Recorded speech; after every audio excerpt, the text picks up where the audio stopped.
Praise the Lord. मुझे confirmation मिल जाता कि आप लोग मुझे ठीक से सुन पा रहे हैं। ठीक। मैं विश्वास करता हूँ मेरी आवाज़ आप तक पहुँच रही है। परमेश्वर के नाम की महिमा हो। ये सुंदर अवसर जो परमेश्वर ने हमें दिया है कि परमेश्वर के नाम की महिमा आप सबके साथ कर पाएँ। बहुत ही एक अच्छी सुंदर आराधना थी ये, और परमेश्वर का मैं धन्यवाद देता हूँ इस सुंदर आराधना के लिए जो परमेश्वर ने हम सबको दिया, और परमेश्वर के नाम की महिमा होने पाए इन सारी चीज़ों से। आ, मैं भी चाहता था इस जो मीटिंग में आप सबके साथ आराधना में आ पाऊँ, लेकिन कुछ टेक्निकल, क्योंकि मैं पहली बार है ये जो मेरा फेसबुक पे मैं लाइव आ रहा हूँ। पहले हम लोग मैं जितना भी ज़्यादा मैंने किया है वो जूम और गूगल मीट इन सब के द्वारा किया। तो आप लोग कृपया कर अगर मेरे से और कुछ यहाँ पे कुछ टेक्निकल ग्लिच हो जाता है तो आप लोग मुझे माफ़ कीजिएगा, समझा भी सकते हैं। तो इन सब चीज़ों को छोड़कर मैं आप सबको प्रभु यीशु मसीह के नाम से अभिवादन देना चाहता हूँ। ये जो समय आप परमेश्वर ने हमारे जीवन में दिया, और आज एक खास मौका है, जिस प्रकार पास्टर विपुल ने मुझे बताया था कि जो पिछले हफ्ते जब उन्होंने मुझे कॉल किया था और उन्होंने जब मुझे बोला था कि आप क्या परमेश्वर के वचन से सेवा कर सकते हैं, तो मैंने बोला हाँ, ये मेरे लिए आनंद की बात होगी। तो उन्होंने मेरे से बोला था कि क्या आप फादर्स डे पे बात कर सकते हैं। तो एक समय के लिए मुझे झिझक हुई कि मैं फादर्स डे पे कैसे बात करूँगा, क्योंकि बाइबल में फादर्स डे के बारे में कुछ है नहीं, क्योंकि ये थोड़ा मुश्किल हो जाएगा। क्योंकि क्रिसमस के बारे में बोलो तो बाइबल में कुछ है उसके लिए, अगर आप ईस्टर के बारे में बोलोगे तो हाँ बाइबल में है कुछ उसके लिए, गुड फ्राइडे के लिए बोलोगे तो हाँ बाइबल में है कुछ उसके लिए, लेकिन फादर्स डे ऐसी एक चीज बाइबल में हमें दिखाई नहीं देती। तो हम इससे पहले ये फादर्स डे की चीज को फादर्स डे पे प्रचार सुनने से पहले आइए हम देखते हैं फादर्स डे है क्या चीज। सबसे पहले हम इसे समझने की कोशिश करते हैं, फादर्स डे का अर्थ क्या है, और फादर्स डे कहाँ से शुरुआत हुई इसकी, और इसके पीछे का कारण सब कुछ पहले पता करते हैं। क्योंकि हमें सबसे पहले पता होना चाहिए कि हम क्या कर रहे हैं, उसके आधार पर हम वचन की तरफ जाएंगे। और मैं आप सबको आश्वसित करना चाहूंगा कि यहां पर जो सेवा होने वाली है परमेश्वर के अनुग्रह से हम सिर्फ और सिर्फ बाइबल से देखेंगे। बाइबल के अलावा हम लोग और किसी चीज में जाकर बात नहीं करेंगे। तो मैं आप सबका ध्यान केंद्रित करना चाहूंगा फादर्स डे की तरफ। क्या है ये फादर्स डे? सबसे पहले हम देखते हैं कि ये जो फादर्स डे आज के दिन संडे 21 तारीख जून को हो रहा है। असल में फादर्स डे जो होता है हर जून के तीसरे हफ्ते में, यानी जून का जो तीसरा संडे होता है उस दिन फादर्स डे बनाया जाता है। इसका कोई फिक्स्ड डेट नहीं होता। जिस प्रकार क्रिसमस 25 तारीख को बनता है, या इंडिपेंडेंस डे 15 अगस्त आजादी का दिन, स्वतंत्रता दिवस जो है 15 अगस्त को बनता है, ऐसे एक फिक्स्ड डेट इसका नहीं है। ये असल में हर तीसरे रविवार या एतवार जिसे बोला जाता है, या रविवार जिसे बोला जाता है, जून के हर तीसरे एतवार को बनाया जाता है। और जैसे कि ये जून का थर्ड संडे है, इसीलिए आज के दिन जो हम लोग इसे फादर्स डे के रूप में मना रहे हैं। अब मैं आपको फादर्स डे के बारे में थोड़ा बताऊं तो ये स्पोकेन नाम की एक जगह थी वॉशिंगटन के आसपास। अगर मैं प्रोनाउंस इसे गलत कर रहा हूं तो मुझे माफ कीजिएगा, क्योंकि मैं इस जगह के बारे में पहले नहीं जानता था। तो इस जगह पर जो वॉशिंगटन में ये जो जगह थी, वहां पर 1910 में सोनोरा स्मार्ट डॉड नाम की एक स्त्री ने एक लेडी ने इसकी शुरुआत की थी। ठीक, 1910 में सबसे पहला बार जब जो आज का जो हमारा जो फादर्स डे है, जिसे हम तीसरे संडे मना रहे हैं, इस तीसरे संडे, जून के तीसरे संडे में जो फादर्स डे की जो परंपरा थी, इसकी शुरुआत करने वाली सोनोरा स्मार्ट डॉड थी, जो 1910 में उन्होंने इस फादर्स डे को मनाया था। अब इसके पीछे का जो एक कारण देख लीजिए। जब वो एक बार वो अपने कलीसिया में गई तो वहां पर उनकी भेंट जो है एना जर्विस जी से हुई। एना जर्विस, थोड़ा नाम यहाँ पर आएंगे, मगर मैं आपको सिर्फ इसका थोड़ा सा फादर्स डे का थोड़ा सा बैकग्राउंड देना चाहता हूँ। उसके बाद सीधे हम परमेश्वर के वचन में जाएंगे, थोड़ा सा समय लेगा। एना जर्विस, जिन्होंने मदर्स डे की शुरुआत की थी, जिसने मदर्स डे की स्थापना की थी, उनका वो एक दिन भाषण सुन रही थी अपने चर्च में। जब उन्होंने देखा कि एना जर्विस ने उनकी माता, जो माता ने उनके जीवन में जो किया है, उनकी माता की याद में एनिस जर्विस ने मातृ दिवस, मदर्स डे बनाया।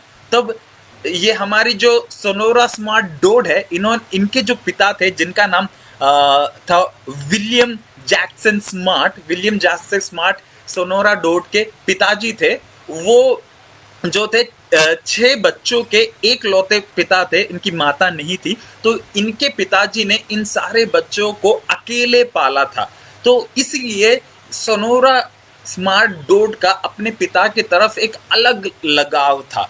और उस लगाव के चलते चलते जब उन्होंने देखा कि एना जर्विस अपनी माँ की याद में मदर्स डे बना सकती है, तो क्यों ना मैं अपने पिता के याद में एक फादर्स डे क्यों ना बनाऊं, क्योंकि मेरे पिता मेरे लिए बहुत बड़े, क्योंकि हम 6 बच्चों को उन्होंने अकेले पाला है। तो उनकी याद में उन्होंने बोला कि मुझे फादर्स डे बनाना है। तो उन्होंने सोचा जून 5 तारीख को, सबसे पहले वो गई और अपने चर्च में जाके बोला कि मुझे क्यों ना हम लोग फादर्स डे बनाए जून 5 तारीख को, क्योंकि जून 5 तारीख को जो सोनोरा स्मार्ट डोड थे, उनके पिताजी का जन्मदिन था। तो उन्होंने उनके जन्मदिन में फादर्स डे बनाने का एक प्लान बनाया। लेकिन पास्टर ने मना कर दिया। पास्टर ने बोला कि क्योंकि ये तारीख बहुत करीब आ चुकी है, हमें इसके लिए तैयारी करनी होगी, प्रचार बनाना होगा, लोगों को अवगत कराना पड़ेगा, इसलिए नहीं हो पाएगा, ये हम जून 5 तारीख को नहीं कर पाएंगे। हम एक काम करते हैं, तीसरे संडे यानी इस महीने के, यानी उस 1910 के जून के तीसरे हफ्ते में उन्होंने, हम थर्ड संडे,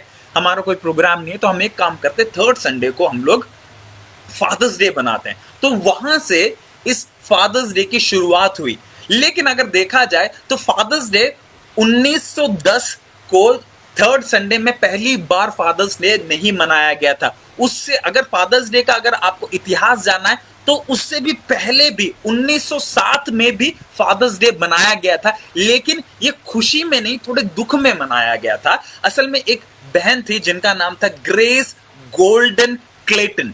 ठीक, इनका नाम था ग्रेस गोल्डन क्लेटन नाम की एक स्त्री थी, जिन्होंने सबसे पहले नहीं, जिन्होंने इस 1910 में तीसरे संडे आने वाले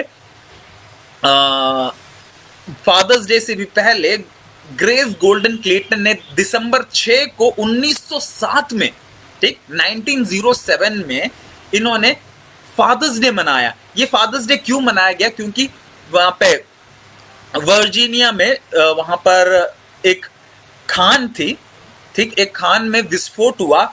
उसके कारण क्या, वेस्ट वर्जीनिया में एक खान थी, उस खान में विस्फोट हुआ। उस खान में यानी माइन में विस्फोट होने के कारण उसके अंदर तकरीबन 300 से ज्यादा लोगों की मृत्यु हो गई थी। और उस विस्फोट में 4 लोग बचे थे उस विस्फोट से, लेकिन आने वाले दिनों में वो भी अपने जख्मों के कारण उनकी भी मृत्यु हो गई। तो उस दिन बहुत सारे बच्चे जो थे अनाथ हो गए, और उनकी याद में ग्रेस गोल्डन क्लेटन जो थी, उन्होंने पिताओं के लिए एक दिन मनाया, क्योंकि ये पिता अपने घर के लिए, अपने बच्चों के लिए कमाने के लिए उस जगह पर गए थे और उनकी मृत्यु उस कारण हुई थी। तो उनकी याद में उन्होंने फादर्स डे बनाया था कि इतने सारे बच्चे अनाथ हो गए, तो आइए उन मेहनती पिताओं के लिए, जिन्होंने अपनी जान पर खेलकर अपने बच्चों के लिए जी रहे थे, उनकी याद में हम लोग फादर्स डे बनाते हैं बोल के दिसंबर 6 तारीख को 1960 में सबसे पहले बार बनाया गया था। लेकिन इसके पीछे भी ग्रेस गोल्डन क्लेटन के भी पिता उनको बहुत प्यार करते थे और उनका भी लगाव उनके पिता से बहुत करीबी था। और 1886 में 1896 में उनके पिता की भी मृत्यु हो गई, तो उनके पिता की याद में भी ये दिसंबर 6 को बनाया जाता था। लेकिन ये जो परंपरा थी फादर्स डे की, वो ज्यादा आगे नहीं बढ़ पाई, वो 2-3 साल ही चल पाया। उसके बाद उसके ऊपर ज्यादा किसी ने ध्यान नहीं दिया। लेकिन मैं फिर से बता दूं, ये पहली बार नहीं था जब फादर्स डे मनाया जा रहा था। इससे पहले भी फादर्स डे मनाया जाता था। इससे पहले जो थी रोमन कैथोलिक चर्च जो 15वीं शताब्दी में, वो भी फादर्स डे मनाते थे। वो तकरीबन उनका जो तारीख था वो मार्च 19 तारीख को फादर्स डे मनाते थे। और वो इस दिन को कहते थे सेंट जोसेफ्स डे, यानी संत यूसुफ का दिन। असल में ये यूसुफ कौन है? यीशु मसीह के पिता है, यानी जो सांसारिक पिता, और उनकी याद में इस दिन को मनाया जाता था। तो इस दिन को कहा जाता था सेंट जोसेफ्स डे। ये 15वीं शताब्दी में मनाया जाता था रोमन कैथोलिक कलीसिया के द्वारा, और इस दिन को लोग फादर्स डे के रूप में रोमन कैथोलिक कलीसिया उन जमाने में मनाती थी। लेकिन मैं फिर से बता दूं, फादर्स डे यहां से भी शुरुआत नहीं हुई। इससे थोड़े ऊपर जाएंगे तो जो ऑर्थोडॉक्स, उस जमाने के ऑर्थोडॉक्स चर्चेस थे जो तकरीबन 11वीं शताब्दी के, वो भी फादर्स डे बनाते थे।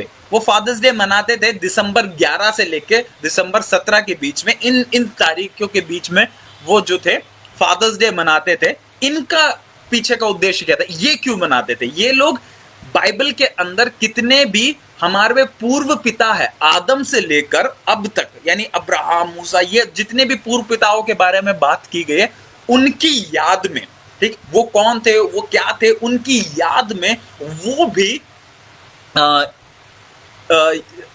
फादर्स डे मनाते थे। लेकिन फिर से मैं बोल दूं, यहां से भी शुरुआत नहीं हुई है फादर्स डे की। और आगे जो कॉप्टिक क्रिश्चियंस थे, कॉप्टिक क्रिश्चियन यानी जो मिस्र देश के में रहने वाले जो मसीह लोग थे, उन्होंने तकरीबन 5वीं शताब्दी में, ठीक, उन्होंने 5वीं शताब्दी में फादर्स डे बनाने की शुरुआत कर दी थी। और वो भी जो थे ये संत यूसुफ, यानी सेंट जोसेफ्स डे मनाते थे। यानी संत यूसुफ ने जो अपने बेटे के लिए किया है, उसकी याद में, संत यूसुफ को याद करने के लिए वो लोग फादर्स डे मनाते थे। ये 5वीं शताब्दी की बात है, इतने पीछे की बात है।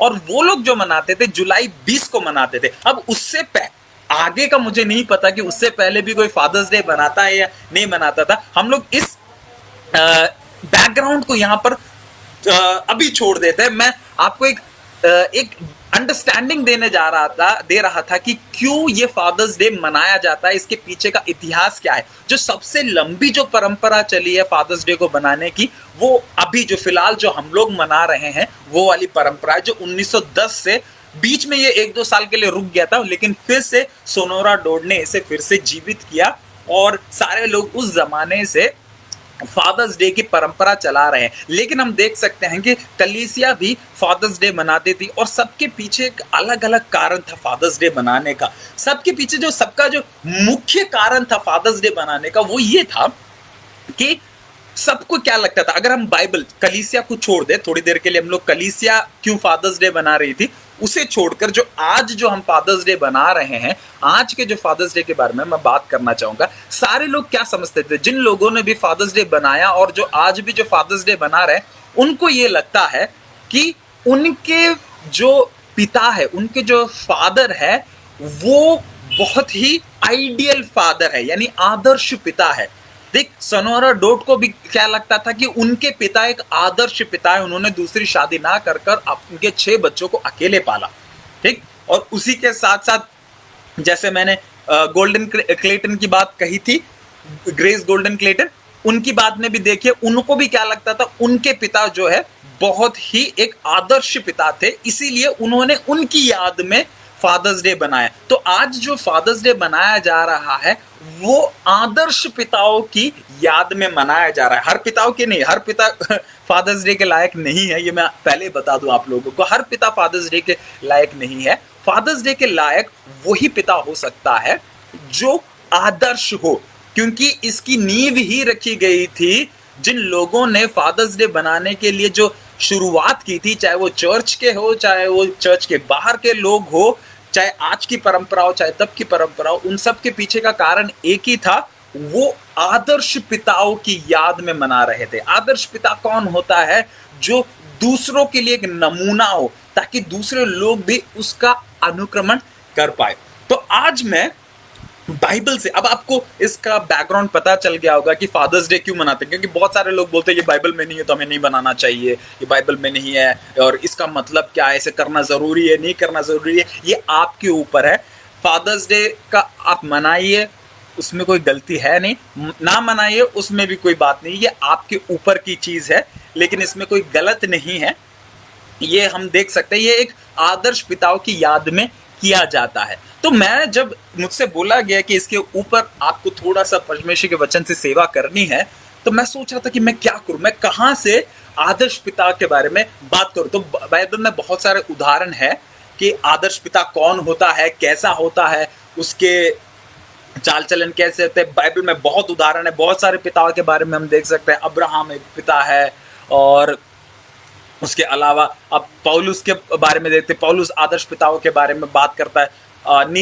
नीति वचन प्रोवर्ब्स में आदर्श पिताओं के बारे में ठूस ठूस के भरा रखा है, बहुत सारी बातें आदर्श पिताओं के बारे में बोल रखी गई है। तो बहुत सारे आदर्श पिताओं का उदाहरण मिलता है। लेकिन जब मैं बाइबल पढ़ रहा था, प्रार्थना कर रहा था, तब परमेश्वर की आत्मा ने मुझे इस दुनिया के सबसे बड़े आदर्श पिता की तरफ मेरा ध्यान केंद्रित किया। हाँ मेरे प्रियो, आप लोग सही समझ रहे हैं, ये आदर्श पिता और कोई नहीं, हमारा पिता परमेश्वर यहोवा है। ठीक, मुझे नहीं लगता इससे बड़ा आदर्श पिता, ठीक, यहोवा से बढ़कर और कोई आदर्श पिता मुझे नहीं लगता कि कोई हो सकता है। तो आज मैं आप सबके सामने यहोवा परमेश्वर कैसे एक आदर्श पिता है इसके बारे में बताना चाहूंगा। ठीक, क्योंकि मुझे नहीं पता कि सोनोरा डोड ने क्यों अपने पिता को आदर्श पिता कहा, या गोल्डन क्लेटन ने क्यों अपने पिता को आदर्श पिता कहा। उन सब के अपने अपने कारण हो सकते हैं, लेकिन मैं यहां पर आपको सबूत दूंगा कि क्यों मेरा पिता यानी मेरा यहोवा पिता परमेश्वर एक आदर्श पिता है। और मैं इसका जो उदाहरण है और इसका जो सबूत है, मैं और कहीं से नहीं बल्कि बिल्कुल बाइबल में से आपको देना चाहूंगा कि क्यों यहोवा परमेश्वर आदर्श पिता है। और मैं आपको बता दूं, जब मैं इस चीज के बारे में बात कर रहा हूंगा कि क्यों यहोवा परमेश्वर आदर्श पिता है, तो मैं आपको एक चीज बता दूं, इसके द्वारा हम लोग 3 चीजों को समझ पाएंगे। आज 3 चीजों का गुण हमें होगा। जब ये प्रचार खत्म हो जाएगा, मैं बहुत जल्दी से 7 पॉइंट बताऊंगा। मैं ज्यादा पॉइंट नहीं बता रहा, 7 पॉइंट, वो भी छोटे छोटे। ये मत सोचेगा ओह 7 पॉइंट बताने वाला है, पूरे दिन ये खराब कर देगा। नहीं, मैं बहुत आसानी से बड़े ही नम्र तरीके से आपको 7 पॉइंट बताऊंगा, जो जिसके द्वारा हम लोग ये समझ पाएंगे कि हमारा परमेश्वर यहोवा, हमारा पिता परमेश्वर क्यों आदर्श पिता है। इसके द्वारा हमें 3 फायदे होंगे। मैं जो 3 फायदे आपको गिनाना चाहता हूं, सबसे पहला, हर एक पिताओं को एक नमूना मिल जाएगा। हर एक जो व्यक्ति आज यहां पर मुझे देख रहा है, अगर वो एक पिता है, तो मैं उन सब से कहना चाह रहा हूं कि आज परमेश्वर आपको बताना चाहता है कि आप कैसे एक आदर्श पिता बन सकते हैं। तो हर एक पिताओं से मेरा अनुरोध है कि वो जरूर इस प्रचार को सुने। ठीक, जरूर इन 7 पॉइंटों को देखें, क्योंकि ये बहुत जरूरी है। परमेश्वर ने हमें एक आदर्श पिता बनने के लिए एक पिता का दर्जा दिया है। अगर हम एक पिता है, तो ये परमेश्वर के पास से हमें एक सौभाग्य मिला है कि हम पिता बने। तो परमेश्वर चाहता है, परमेश्वर एक नमूना, अपने जीवन से नमूना दिखा रहा है कि तुम कैसे एक आदर्श पिता बन सकते हो। दूसरा, हर एक संतान, ठीक, अगर आप एक संतान हो तो आज आपको पता चल जाएगा कि एक पिता अपनी संतानों के लिए क्या क्या करता है।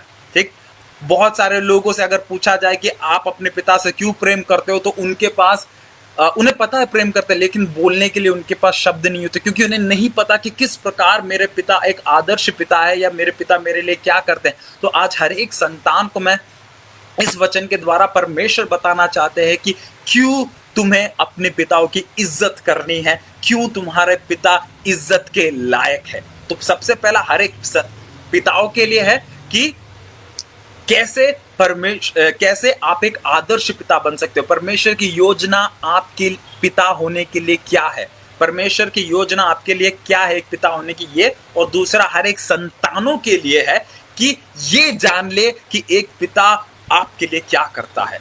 उसके बाद जो तीसरा जो फायदा होगा वो मैं आखिरी में बताऊंगा। जब ये प्रचार खत्म हो जाएगा, उसके आखिरी में मैं आपको बताऊंगा कि तीसरा फायदा क्या होने वाला है जब भी हम इस प्रचार को सुनेंगे। तो आइए समय ना गवाते हुए सीधा परमेश्वर के वचन की तरफ जाएं, जहां पर हम आदर्श पिता के बारे में देखने वाले हैं। तो आज का हमारा जो प्रचार का जो शीर्षक होगा, जो थीम होगा, जो टॉपिक होगा, वो ये है, ठीक, एक आदर्श पिता के लक्षण। ठीक, एक आदर्श पिता के लक्षण, जो जो मुझे देख रहा है, अगर उनके पास एक पेन है तो जरूर इस पॉइंट को नोट कर लीजिए। मैं एक आदर्श पिता के लक्षणों के बारे में बताने वाला हूं। अंग्रेजी में अगर इसे बोला जाए तो science of a ideal father, science of a ideal father. ठीक, एक आदर्श पिता के लक्षण। अगर आप एक आदर्श पिता हैं तो आपके अंदर ये 7 लक्षण होना जरूरी है। आपके पास 7 से ज्यादा भी हो सकते हैं, 150 हो सकते हैं, मैं उसके विरोध में नहीं हूं, लेकिन ये 7 तो होने ही चाहिए, क्योंकि ये लक्षण जो है हमारे पिता परमेश्वर में भी हमें दिखाई देते हैं, और हमारा पिता परमेश्वर चाहता है कि हम में भी ये 7 लक्षण पाया जाए। हम अगर एक पिता होते, जब मैं यहाँ पर बोल रहा हूँ पिताओं की बात, बहुत सारे लोग होंगे जिनके पिता नहीं होंगे, सिर्फ माताएं होंगी। तो आज मैं उन माताओं को भी बताना चाहता हूं, परमेश्वर की दृष्टि में आप भी आज एक पिता हो, क्योंकि आप पे ज्यादा जिम्मेदारी है, क्योंकि आप अकेले एक माँ बनकर भी अपने बेटे को या बेटी को एक पिता बनकर भी पाल रहे हैं। तो ये आपके लिए भी बहुत जरूरी है, आपके लिए दुगना अनुग्रह है, क्योंकि आपको माता के साथ पिता भी बनने का मौका मिल रहा है। तो हर एक व्यक्ति, अगर वो माँ है या पिता है, उन सबको आज देखना चाहिए कि एक पिता कौन है। ठीक, एक पिता कौन है और एक आदर्श पिता वो कैसे बन पाए। इसलिए ज्यादा समय ना व्यतीत करते हुए हम सीधे के सीधे उत्पत्ति से देखेंगे। हाँ, उत्पत्ति का जो मैं यहां पर लेने वाला हूं, पहला अध्याय, दूसरा अध्याय और तीसरा अध्याय। हम इन तीनों अध्याय में से, आप मत सोचेगा इतना सारा अध्याय है तो ऐसे कैसे खत्म हो पाएगा। मैं बिल्कुल मुझे दिए गए हुए समय पर, शायद से मैं समय से पहले भी खत्म कर दूं। आप लोग इसके बारे में बिल्कुल चिंतित मत रहिएगा। मैं पहला अध्याय, दूसरा अध्याय, तीसरे अध्याय से, तीनों अध्याय में से एक आदर्श पिता के लक्षण आप सबके सामने रखना चाहूंगा। और आदर्श पिता का उदाहरण मैंने किसी मानवीय पिता को नहीं लिया है, बल्कि पिता परमेश्वर को लिया है। तो मैं उदाहरण जो लेने वाला हूं वो हमारे पिता परमेश्वर का उदाहरण लेने वाला हूं, कि कैसे वो आदर्श पिता है और हम कैसे उसके अनुसार आदर्श पिता बन सकते हैं। तो आइए हम अपने इस प्रचार को शुरू करें। यह है science of an ideal father, एक आदर्श पिता के लक्षण। तो सबसे पहले आदर्श पिता के लक्षण होता है, वो जो है सब कुछ पहले ही, ठीक, वो सब कुछ एडवांस में प्रिपेयर करता है। ठीक, वो सारी चीजें एडवांस में प्रिपेयर करता है। वो अग्रदृष्टि है, यानी सारी चीजों को वो पहले तैयार करने वालों में से है। ठीक, वो किसी चीज की, ठीक, ही फोर्स, जिसे अंग्रेजी में कहते हैं फोरसाइटेडनेस, अग्रदृष्टि होना। ठीक, ये अग्रदृष्टि होते हैं सारे के सारे पिता। ठीक, एक जो एक आइडियल फादर, ठीक, जो एक आइडियल फादर होते हैं वो अग्रदृष्टि होते हैं। ठीक, इसमें इसका मैं लूंगा उत्पत्ति की पहली उस उत्पत्ति का पहला चैप्टर, पहला अध्याय, उसका 1 से लेके 26 आयत तक। ठीक, आप उसे पढ़ने की जरूरत नहीं है, मैं वहां पर आपको बताना चाहूंगा वहां पर क्या हो रहा है। आप देखते हैं कि कैसे वहां पर अभी तक मनुष्य का जन्म हुआ नहीं है। ठीक, मनुष्य को अभी तक बनाया गया नहीं है, लेकिन वहां पर एक पिता, यहोवा पिता जो है, हमारा पिता परमेश्वर, मनुष्य के अपने सबसे पहले, यहां पर मनुष्य को बनाने से पहले वो उसके लिए चीजें तैयार कर रहा है। वो उसके लिए दिन और रात बना रहा है, वो उसके लिए पानी और मिट्टी बना रहा है, वो उसके लिए हवा बना रहा है, वो उसके लिए चांद और सितारे बना रहा है, वो उसके लिए जीव जंतु बना रहा है, वो उसके लिए पेड़ पौधे बना रहा है। यानी वो हर एक चीज, जब उसका जो सांसारिक जो ये संतान है, असल में अब्राहम देखा जाए तो प्रभु परमेश्वर यहोवा की एक संतान है। ठीक, वो जो एक संतान है, उसके निर्माण, उसे बनाने से पहले, उसके रचना से पहले वो उसके लिए सारी चीजें तैयार कर रहा है। हमारा परमेश्वर जो है दूरदृष्टि वाला परमेश्वर है। एक आदर्श पिता कौन होता है? एक आदर्श पिता दूरदृष्टि होनी चाहिए उसके पास आगामी दृष्टि होनी चाहिए। वो ऐसा नहीं होना चाहिए कि वो उसका संतान होने के बाद वो उसके लिए सोचे। नहीं, एक आदर्श पिता कौन होता है? एक संतान होने से पहले ही उसके बारे में जो चिंता करता है, उसके बारे में जो तैयारी करता है, वो एक आदर्श पिता होता है। और उसका उदाहरण हमें यहां पर मिलता है। अब परमेश्वर ने आदम को बनाने के बाद चीजों की सृष्टि नहीं करी, बल्कि आदम को जो जो चीजें जरूरत की है, जो एसेंशियल्स है, उसके लिए परमेश्वर ने आदम को बनाने से पहले तैयार कर दिया है। आपको क्या लगता है, अगर आदम को पहले बनाया जाता और उसके बाद उसे, अब तब परमेश्वर सोचता, ओह मैंने तो ऑक्सीजन बनाया ही नहीं, इसलिए चलो अभी मैं पेड़ बनाता हूं। फिर उसके बाद पता चलता, ओ मैंने आदम के लिए खाने के लिए कोई चीज बनाई नहीं है, आदम के लिए पीने के लिए मैंने पानी नहीं बनाया। क्या परमेश्वर ऐसा करता नहीं? परमेश्वर दूर दृष्टि रखने वाला एक परमेश्वर है, एक पिता है। वो एक आगामी दृष्टि रखता है। मेरे प्रियो, आज परमेश्वर इस वचन के द्वारा हमें यह बताना चाहता है कि हर एक पिता, अगर आप एक पिता हो तो आप पिता, आपके संतान जन्मने से नहीं आप पिता बनते, लेकिन आपकी पिता बनने की प्रक्रिया आपके संतान के जन्म होने से पहले ही शुरू हो जाती है। मेरे प्रियो, मेरा परमेश्वर आदम के बनने के बाद वो पिता नहीं बना था, बल्कि वो पिता तभी बन चुका था जब उसने सोचा था कि मैं इस पृथ्वी को रचाऊंगा। मेरे प्रियो, आज परमेश्वर बता रहा है कि एक आदर्श पिता संतान के पैदा होने से नहीं शुरू होता, बल्कि संतान के पैदा होने से पहले ही जो शुरुआत कर दे, जो चीजों को तैयार करे, वो एक आदर्श पिता है। मैं आज हर एक उन पिताओं से बात करना चाहता हूं।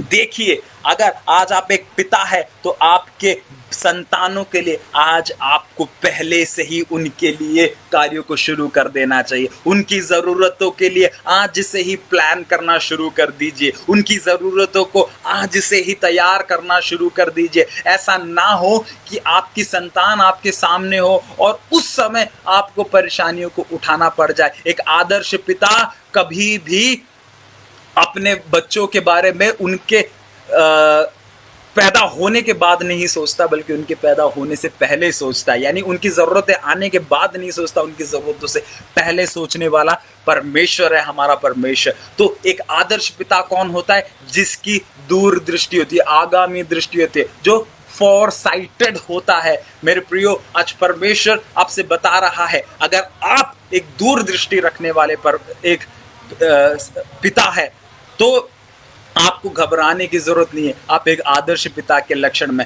और मैं संतानों से ये कह दूं, जैसे कि हर एक विश्वासी से भी मैं ये कहना चाहता हूं कि आप कभी घबराइएगा मत। आपको कभी डरने की जरूरत नहीं है।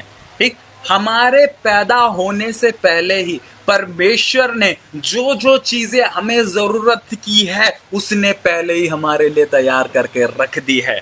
ठीक, उसने ये नहीं हमारे पैदा होने के बाद हमारी ज़रूरतें नहीं पूरी करी, बल्कि उसने हमारे पैदा होने से पहले ही इस दुनिया में हमें जो कुछ भी चाहिए था उसने सब कुछ तैयार करके रखा है। इसलिए संतानों, कभी अपने पिता के ऊपर सवाल मत उठाइएगा। इसलिए मेरे विश्वासियों, कभी अपने परमेश्वर के ऊपर सवाल मत उठाइएगा कि क्या परमेश्वर ऐसा मेरे साथ क्यों हो रहा है, क्या मैं इसमें से बच सकता हूं। अगर आपका पिता परमेश्वर है, अगर आपका पिता यहोवा है, तो उसने आपके पैदा होने से पहले ही आपके लिए चीजों को तैयार कर रखा है। ये है हमारा परमेश्वर, यही हमारा परमेश्वर है। इसीलिए हम उसे आदर्श पिता कहते हैं, क्योंकि वो मेरी जरूरतों को मेरे पैदा होने से पहले तैयार करता है। हालेलुया। लेकिन क्या ये अकेला ही एक कारण है, एक लक्षण है जिसके कारण हम अपने पिता को आदर्श पिता कहते हैं? नहीं, एक और कारण मैं बताता हूं। जैसे मैंने बोला 7 लक्षण बताऊंगा, अब उसके हम दूसरे लक्षण में चलते हैं। ठीक, दूसरा लक्षण क्या है? एक आदर्श पिता का दूसरा लक्षण को हम देखने के लिए जाएंगे उत्पत्ति का पहला पुस्तक, उसकी 27वीं आयत। उसकी 27वीं आयत में वो क्या कह रहा है, ध्यान से देखिएगा। वहां पर जब सारी की 26 तक सारी की सारी पृथ्वी की सृष्टि हो चुकी है, अब यहां पर परमेश्वर एक आपस में, यानी त्रिएक परमेश्वर आपस में बात कर रहे हैं और वो कह रहे हैं कि अब हमें, ठीक, आदम को बनाना चाहिए, मनुष्य को बनाना है। ठीक, और जब मनुष्य को बनाने की बारी आए, यहां पर आप देख सकते हो दूसरी चीजों को जब बनाया जा रहा था उससे पहले कोई डिस्कशन नहीं हो रहा है त्रिएक परमेश्वर के बीच में, कोई डिस्कशन नहीं हो रहा है। ठीक, परमेश्वर ने सोचा ये हो जाए, वो हो जाए। ये परमेश्वर ने बोला सूरज हो जाए तो सूरज हो जाए, चांद हो जाए तो चांद हो जाए, पेड़ हो जाए तो पेड़ हो जाए, जानवर हो जाए तो जानवर हो जाए। ये परमेश्वर की एक योजना थी।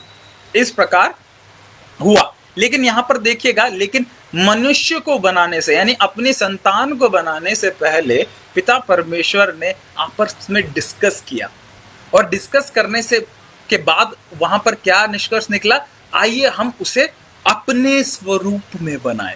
ध्यान दीजिएगा, वहां पर लिखा गया है कि हम उसे कैसे बनाएंगे, अपने स्वरूप में बनाएंगे। ठीक, और उसकी रचना भी कैसे की, शब्द से रचना की गई नहीं, परमेश्वर ने उसे अपने हाथों से बनाया, अपने हाथों से बनाया। तो यहां पर आप क्या देख रहे हैं कि सारी पृथ्वी की रचना करते समय मनुष्य की जो रचना थी, उस रचना में परमेश्वर ने मनुष्य के साथ एक अनोखा व्यवहार किया। यानी दूसरों के साथ जो व्यवहार हो रहा है उसके तरीके से नहीं, बिल्कुल एक अनोखा व्यवहार उसने अपनी संतान के साथ किया। मेरे प्रियो, अगर आप एक पिता है तो आज आपको ध्यान रखना होगा कि आप अपने संतानों के साथ उस तरीके का व्यवहार नहीं करेंगे जैसे आप सबके साथ करते हैं, बल्कि आपको अपने संतान के साथ एक अनोखा व्यवहार रखना है, एक अनोखा संबंध रखना है। आपके संतानों को पता होना चाहिए कि आप कितने बहुमूल्य है उनके लिए। हम कैसे बोल सकते हैं कि हम जब बोलते हैं कि हम बहुत बहुमूल्य परमेश्वर की दृष्टि में, क्यों? क्योंकि परमेश्वर ने हमें अपने हाथों से रचा है, उसने हमारी नाक में अपनी श्वास फूकी है, इसलिए हम बहुमूल्य। यही जो मंशा हमारे संतानों के जीवन में भी होने चाहिए। हमारी संतानों को या आपकी संतानों को ये पता होना चाहिए कि मैं अपने पिता के लिए बहुमूल्य हूँ, मैं अपने पिता के लिए ऐरा गहरा नहीं हूँ। बहुत सारे पिता लोग बोलते हैं, ओ मैं तो सबके साथ समान व्यवहार करता हूँ, जैसे बाहर के लोगों के साथ करता हूँ मैं वैसे ही अपने बच्चों के साथ करता हूँ। खबरदार, बहुत अच्छी बात है, लेकिन यहाँ पर ध्यान देने वाली बात है, बाहर के लोग आपकी संतान नहीं है, आपकी संतान आपकी निज संतान है, उसको आपको एक अनोखा व्यवहार देना चाहिए। जब परमेश्वर ने जब बनाया, जब पेड़ पौधे बनाए, तो उसने मनुष्य को बिल्कुल ही अलग, उसके साथ एक अनोखा व्यवहार किया। हमारे पड़ोस में एक पुलिस वाले अंकल थे, सॉरी मिलिट्री वाले अंकल थे, तो मिलिट्री पुलिस में थे वो, तो वो अपने बच्चों के साथ ऐसा व्यवहार करते थे जैसे अपने जो फील्ड में जो उनके अंडर जो लोग होते थे, सिपाही वगैरह थे, उनके साथ करते थे। सुबह सुबह 5 बजे उठा रहा है, ये करो वो करो, बल्कि उनके बच्चों को लगता था, अरे हम क्या है, हम क्या फौज में हैं या हम अपने घर पर है।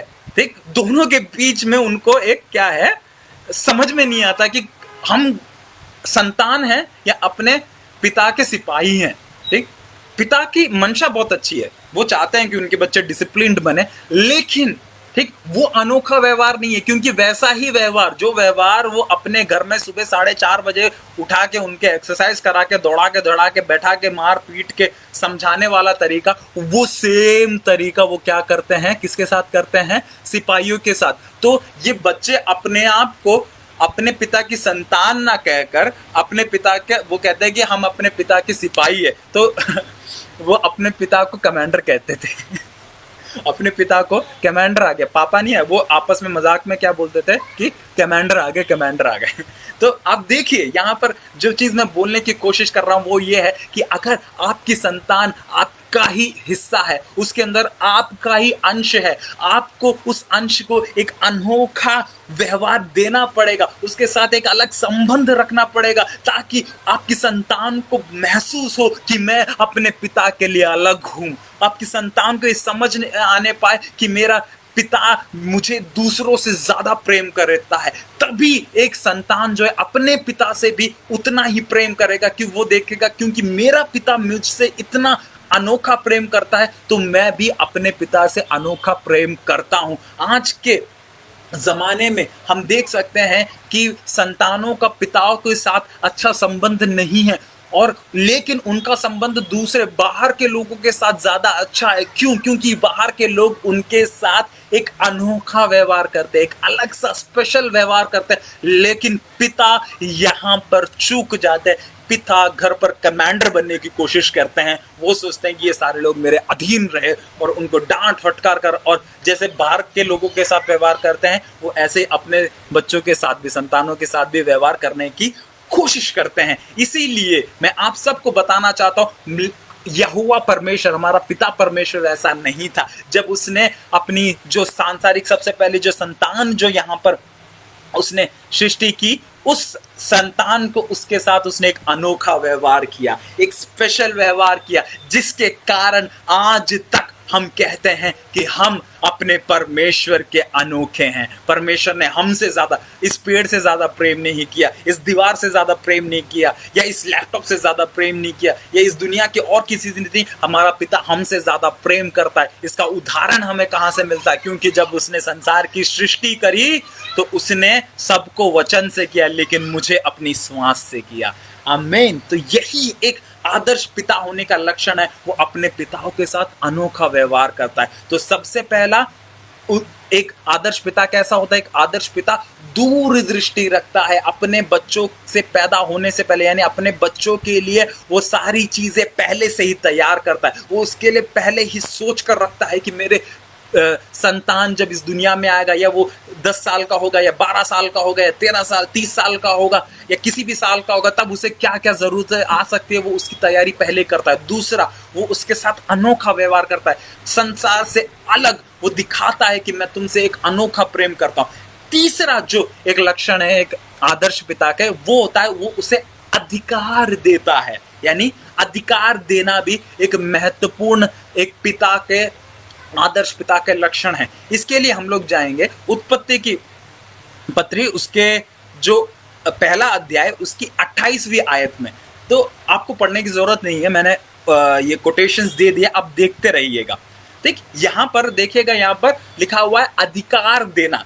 ठीक, परमेश्वर ने जब त्रिएक परमेश्वर ने सारी सृष्टि की रचना कर दी, रचना के बाद उसने बोला कि सारी चीजों के ऊपर, ठीक, अब हम क्या करते हैं, सारी चीजों के ऊपर जो अधिकार है हम किसको देंगे? हम अपने बच्चों को दे देते हैं। ठीक, अपनी संतान को देते हैं। आदम जिसे हमने बनाया है, हम उसे उसके ऊपर अधिकार देते हैं। जब आप पढ़ेंगे 28वीं आयत में, वहां पर लिखा है कि परमेश्वर ने उन्हें उसके ऊपर अधिकार दिया, बोला कि तुम इनके ऊपर अब राज्य करो। मेरे प्रियो, यहां पर जो देखने वाली चीज है, हमारा परमेश्वर अपने अधिकारों को अपने पास सीमित नहीं करता, बल्कि वो अपने जो संतान है उनके साथ साझा करता है, वो बांटता है। आजकल के पिताओं के जीवन में ये थोड़ी सी कमी आने लगी है। वो जो है बच्चों को ठीक अधिकार देने से डरते हैं, या अधिकार देने से वो पीछे हटते हैं। नहीं मेरे प्रियो, अगर हम अपने बच्चों को, अपनी संतानों को अधिकार नहीं देंगे, उन्हें अपने डिसीजंस लेने के लिए, उन्हें चीज़ों की महत्व नहीं बताएंगे, चीज़ों को जिम्मेदारी से करना नहीं सिखाएंगे, तो वो हमने जो उनके लिए तैयार कर दिया है, वो उसका जो मूल्य है कभी नहीं समझ पाएंगे। उसके जो पीछे जो मेहनत और उसके पीछे का जो उद्देश्य है वो कभी नहीं समझ पाएंगे। मेरे प्रियो, हमारे परमेश्वर ने हमें एक रोबोट की तरह नहीं बनाया।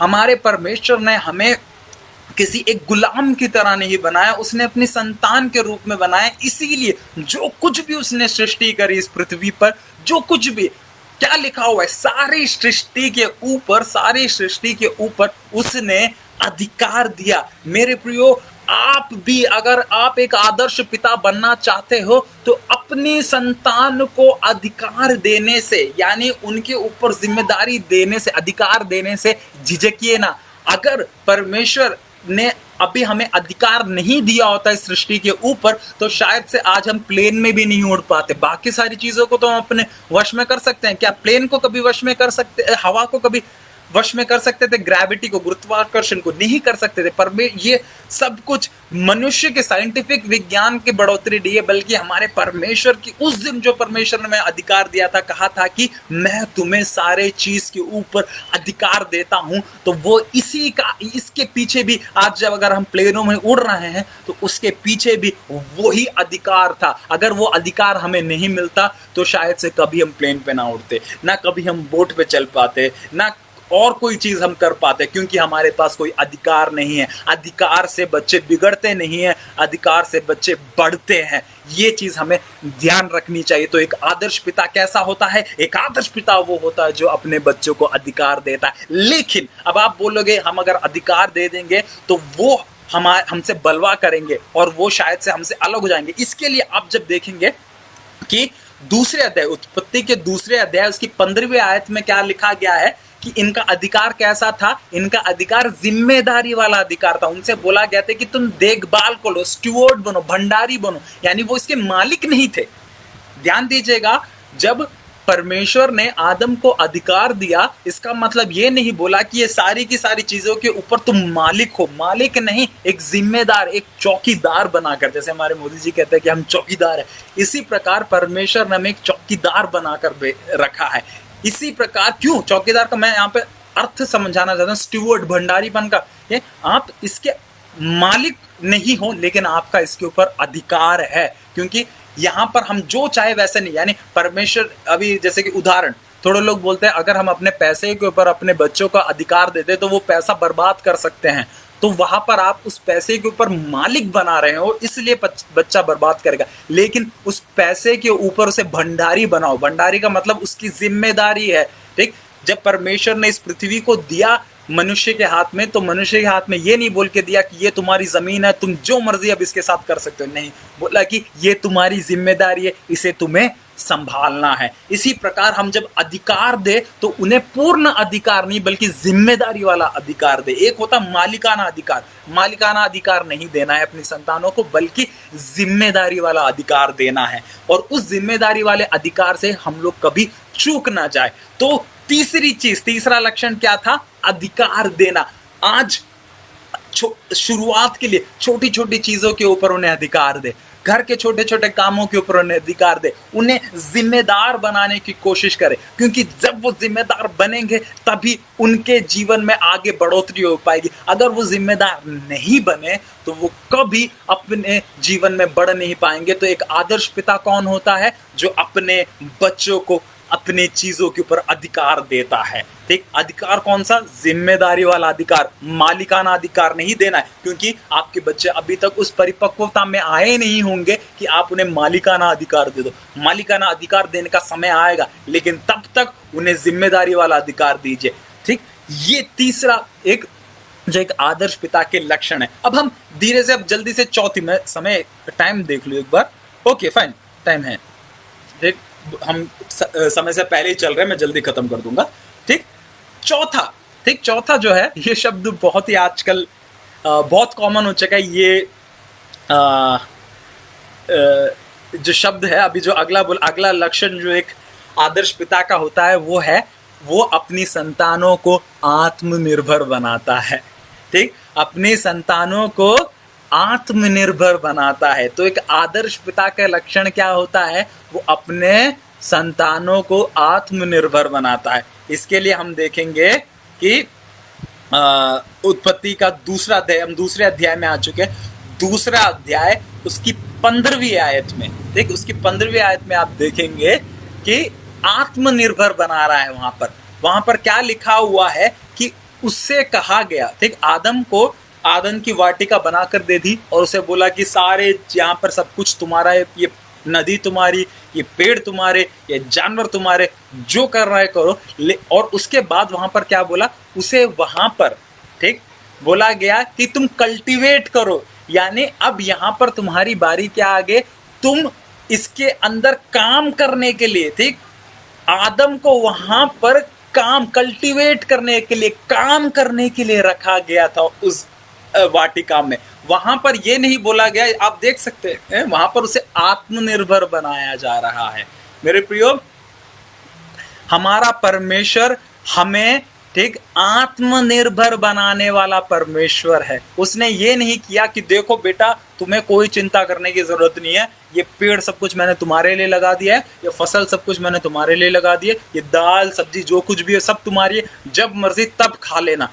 ऐसा नहीं था। ये सारे के सारे लोग ये सोचते हैं कि अगर हम लोग आदम की वाटिका में रहते तो हमें काम करने की जरूरत नहीं पड़ती। नहीं मेरे प्रियो, अगर आप पढ़ के देखोगे उत्पत्ति का दूसरा अध्याय उसकी 15वीं आयत में, वहां पर ठीक आदम के बोला गया है कि इसमें तुम काम करो और इस वाटिका की सुरक्षा करो। काम भी करना है, सुरक्षा भी करना है। यानी वहां पर परमेश्वर के पास सारा का सारा अधिकार, सारी धन दौलत, सब कुछ होने के बावजूद परमेश्वर वहां पर क्या कर रहा है, वो उनसे बोल रहा, अपने संतान से बोल रहा है कि तुम आत्मनिर्भर बनो। तुम्हें मैं जो कर रहा हूं उस पर पूरी तरह आश्रित नहीं रहना है, बल्कि अपने लिए भी कार्य करना होगा। मेरे प्रियो, आज के मॉडर्न माता पिता के जीवन में सबसे बड़ी कमी यही है, वो अपने बच्चों को आत्मनिर्भर बनाने से रुक जाते हैं। वो सोचते हैं कि मैं अपने बच्चे के लिए सब कुछ दूंगा, उनके बोलने से पहले सारी चीज़ें उनके पास धड़ाक धड़ाक धड़ाक कर कर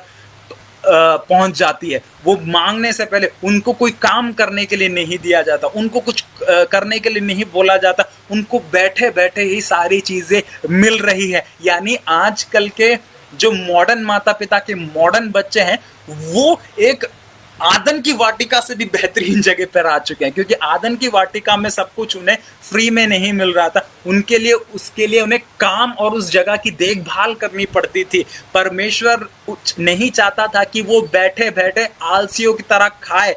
वो जिस फल को खा रहे हैं उसके पीछे की मेहनत को ना जाने, ऐसा नहीं था परमेश्वर की इच्छा। परमेश्वर बताना चाहता था कि इस फल के पीछे का गुण, इस फल के पीछे का जो मेहनत है वो ये जानने पाए, इस फल के पीछे का जो महत्व है वो जानने पाए। इसीलिए वहां पर वो आत्मनिर्भर बना रहा है अपने संतान को। इसलिए उसने कहा कि तुम यहाँ पर काम करो और इस वाटिका की सुरक्षा करो और इसके अंदर की सारी चीजें तुम्हारी है। तो मैं बता दूं, परमेश्वर की आशीषें, पिता परमेश्वर की आशीषें उन्हीं के लिए है जो काम करना चाहते हैं।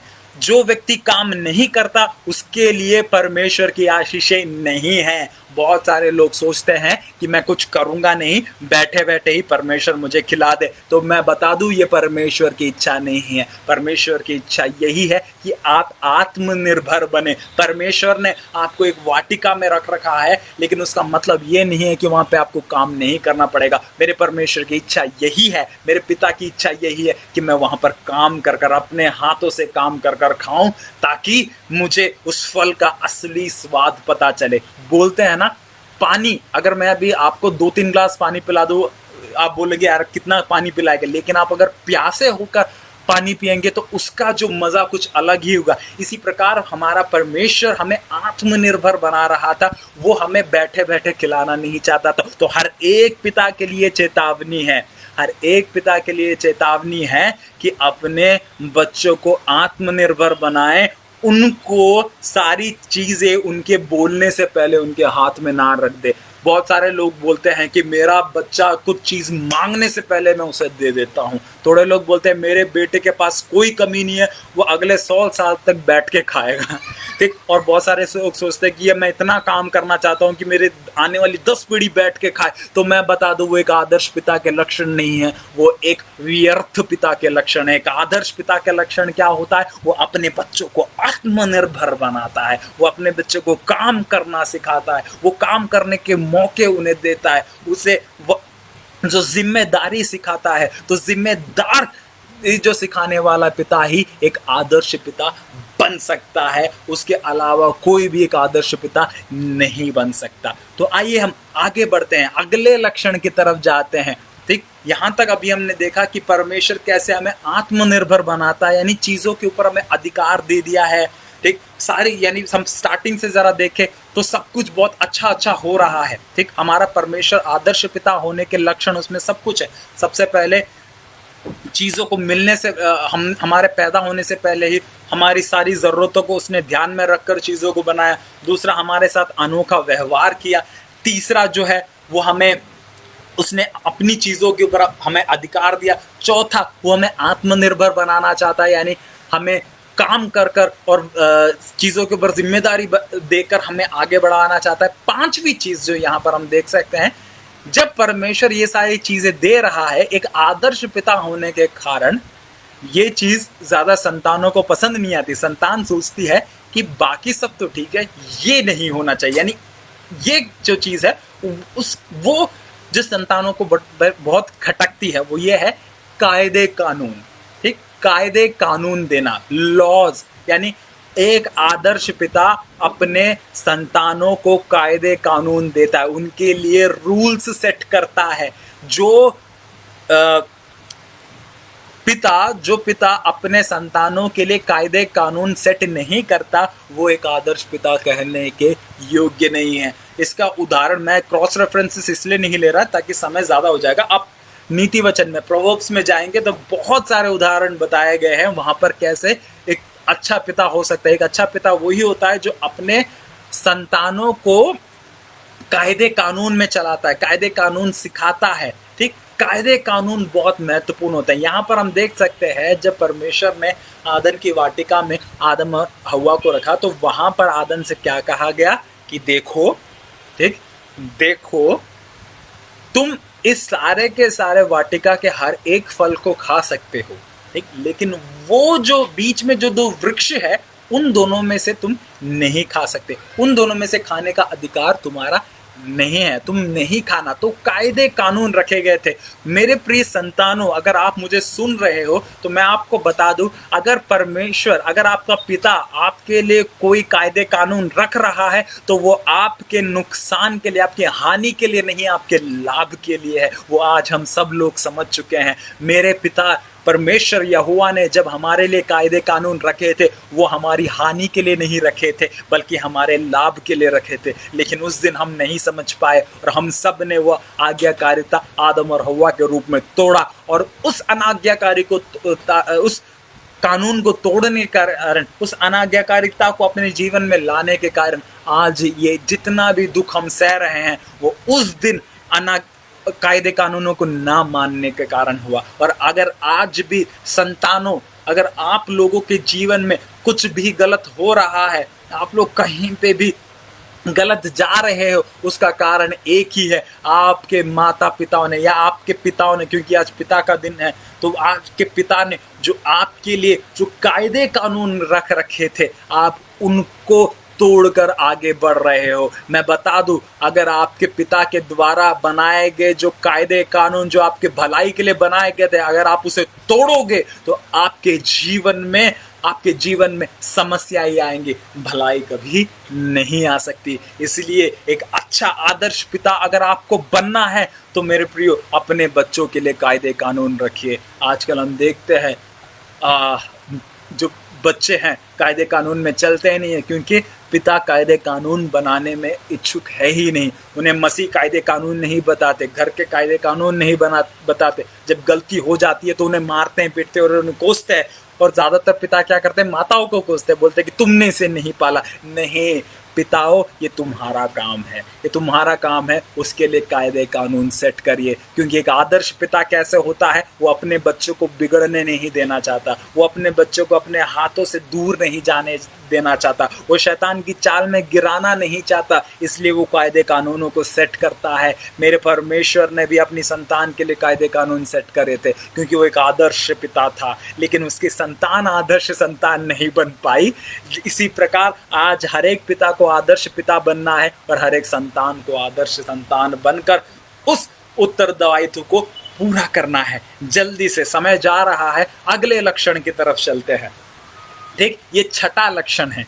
हर एक आदर्श पिता के जीवन में ये छठा लक्षण भी होना चाहिए। वो है द साइन ऑफ अंडरस्टैंडिंग, समझने का। ठीक, अपनी संतानों को समझने का लक्षण आपके अंदर होना चाहिए। अगर आप एक आदर्श पिता है तो आपको आपके संतानों को समझने का भी वर होना चाहिए। आप अपनी संतानों को भी समझिए, आपकी संतान क्या है। इसके लिए हम लोग देखेंगे दूसरा अध्याय उसकी 18वीं आयत, जब वहाँ पर परमेश्वर उसके अंदर से हम देखेंगे कि परमेश्वर कैसे समझता है। देखिए, जब हम उस गद्यांश को जानते हैं, जब परमेश्वर ने देखा कि आदम अकेला है, ठीक, ध्यान दीजिएगा, जब परमेश्वर ने देखा कि आदम अकेला है और वो एक रीति से वहाँ पे लिखा नहीं है, वो इतने सारे, ठीक, दुनिया की सारी खुशियों के बीच में होने के बावजूद भी, सारी ज़रूरतें उसकी पूरे होने के बावजूद भी वो वहाँ पर संतुष्ट नहीं था। एक तरीके से वो निराश था, वो अकेला था। ठीक, वहाँ पर, ठीक, परमेश्वर ने उसकी उस ज़रूरत को पहचाना, ठीक? वो समझ सका कि उसका बेटा किस यानी उसकी उसकी संतान जो है, किस दौर से होकर गुज़र रहा है, ठीक? किस दौर से गुज़र रहा है, वो पिता वहाँ पर समझ पाया। और उस पिता ने क्या किया, उसके लिए बोला कि उसने बोला कि क्यों, क्या है मेरा बेटा निराश क्यों है? जब उसने उसको जानने की कोशिश करी, तब उसे पता चला कि वो अकेला है, ठीक? वो अकेला है, इसीलिए वो निराश है। तो उसके उस निराशा को जानकर, उसके उस चीज को वो समझकर, अंडरस्टैंड कर कर उसने उसके लिए एक साथी बनाया। मेरे प्रियो, ध्यान देने वाली बात है कि हम भी, सबसे बड़ी दिक्कत आजकल के माँ बाप इतने बिजी हो जाते हैं, इतने बिजी हो जाते हैं कि वो अपने बच्चों को समझने का समय नहीं ले रहे हैं। वो बच्चों को अंडरस्टैंड नहीं कर पा रहे हैं, वो किस दौर से गुजर रहे हैं या उन्हें किस चीज की जरूरत है वो समझ नहीं पा रहे हैं। चाहे तो यहाँ पर हमारा पिता परमेश्वर ये बोल सकता था, अरे ये आदम कैसा है, ये बिल्कुल ही नालायक है ये आदम, देखो मैंने इसके लिए संसार की हर एक चीज मैंने इसको दे रखी है। पहाड़ बोला, पहाड़ है इसके लिए, समुंदर है इसके लिए, चांद सितारे जानवर सब कुछ मैंने इसके लिए बना रखा है, लेकिन इसके बाद भी ये निराश है। कितना नालायक बच्चा है, ये कभी मेरे से खुश नहीं हो सकता, मैं कभी इसे खुश नहीं कर सकता। ऐसे परमेश्वर ने नहीं कहा। परमेश्वर उसकी निराशा को समझना चाहता था, क्योंकि वो उसकी संतान थी। एक आदर्श पिता अपने बच्चों को अंडरस्टैंड करता है, समझता है। अगर कोई व्यक्ति अपने पिता को नहीं समझ, अपने संतानों को नहीं समझ सकता, वो एक आदर्श पिता नहीं हो सकता। उसकी जरूरत है समझना। एक आदर्श पिता की एक सबसे बहुमूल्य लक्षण है। आज हम देख सकते हैं कई सारे लोग आत्महत्या कर रहे हैं, बहुत सारे लोग डिप्रेशन की ओर जा रहे हैं, कई सारे लोग निराश हताश हो रहे हैं, अपने जीवन से हार चुके हैं, मानसिक समस्याओं में है। इसका कारण एक ही है, या गलत संगत में जा रहे, इन सब का कारण एक ही है, क्योंकि पिता लोग अपने बच्चों को नहीं समझ पा रहे। पिता को क्या लग रहा है, सारे आजकल के पिताओं को क्या लग रहा है, मैंने तो इसे सब कुछ दिया है, इसके जीवन में कोई कमी नहीं है, इसके बाद भी ये निराश क्यों है। मेरे प्रियो, उसकी निराशा का कारण आप बाहर से नहीं देख सकते, आपको उसके साथ बैठकर समझना होगा। यहोवा परमेश्वर ने, पिता परमेश्वर ने जब देखा कि ये सारी दुनिया की सारी चीजें होने के बाद भी आदम अकेला है, तो वो उसे डांटने नहीं गया, वो उसे धुतकार नहीं रहा था, उसे वहां पर गलत सलत बोल नहीं रहा था, बल्कि उसने उसकी जरूरत को देखा और उसी के अंदर से उसके लिए उसकी जो जरूरत थी उसके जीवन से उसे पूरा किया। कई बार हमें क्या लगता है कि कोई चीज, यानी एक्स्ट्रा कोई चीज हमारे बच्चे हमसे मांग रहे हैं, हमारी संतान हमसे कुछ और मांग रही नहीं, शायद से उनकी जरूरत उन्हीं के ही जीवन में हो सकती है, उन्हीं के ही जीवन से हो सकती है।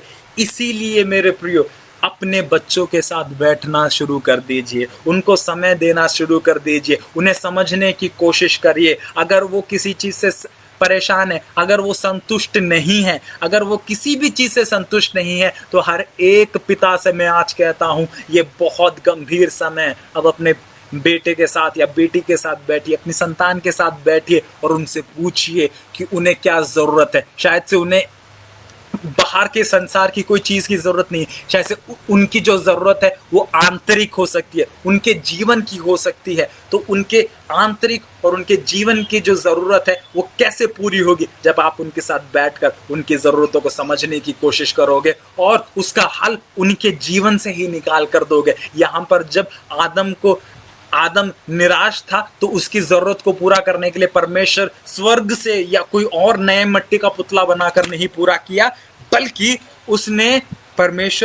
यहोवा परमेश्वर ने क्या किया, अपने संतान के लिए उसने क्या किया, उसी के अंदर से एक चीज को, उसी के अंदर से हवा को बनाया और उसकी जरूरत को पूरा किया। और तुरंत आप वहां पर देख सकते हो, जब उसकी जरूरत पूरी हुई, आदम की जरूरत पूरी हुई, वो कितना खुश हो गया। मेरे प्रियो, अगर आप अपने संतानों की को आनंदित और संतुष्ट देखना चाहते हो, तो आज वो समय आ चुका है कि आप अपने बच्चों के साथ बैठे। अगर वो निराश है, किसी चीज से परेशान है, तो उन्हें डांटने या उन्हें कोसने की कोशिश ना करिए। मैं आपसे बोलना चाहता हूँ, 2 मिनट उनके साथ बैठिए, उन्हें अलग से ले जाइए, उनसे बात करिए। शायद से उनकी ज़रूरत उन्हीं के अंदर हो, शायद से आपको सिर्फ उसे ढूंढ कर निकालना होगा।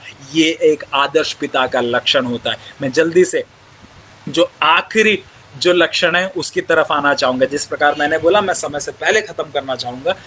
आखिरी लक्षण की तरफ मैं आना चाहूँगा। आखिरी लक्षण क्या है? अनुशासन, डिसिप्लिन। एक आदर्श पिता अपने बच्चों को डिसिप्लिन भी करता है, अनुशासित भी करता है।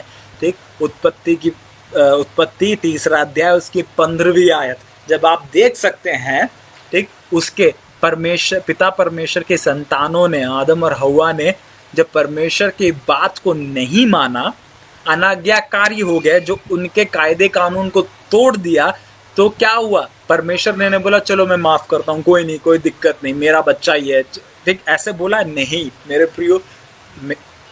वहां पर पिता परमेश्वर ने उन्हें अनुशासन करने से पीछे नहीं हटा। जिस प्रकार बाइबल में भी कहा गया है कि एक पिता अपने बच्चे के ऊपर जो छड़ ना रखे, वो उसके साथ गलत कर रहा है। अनुशासन करना बहुत ज़रूरी है। आजकल के मॉडर्न माता पिताओं में यही कमी है, वो अपने बच्चों को अनुशासित करने में चूक जाते हैं। वो बच्चों को अनुशासित नहीं करते, उनकी गलतियों को नज़रअंदाज करते हैं।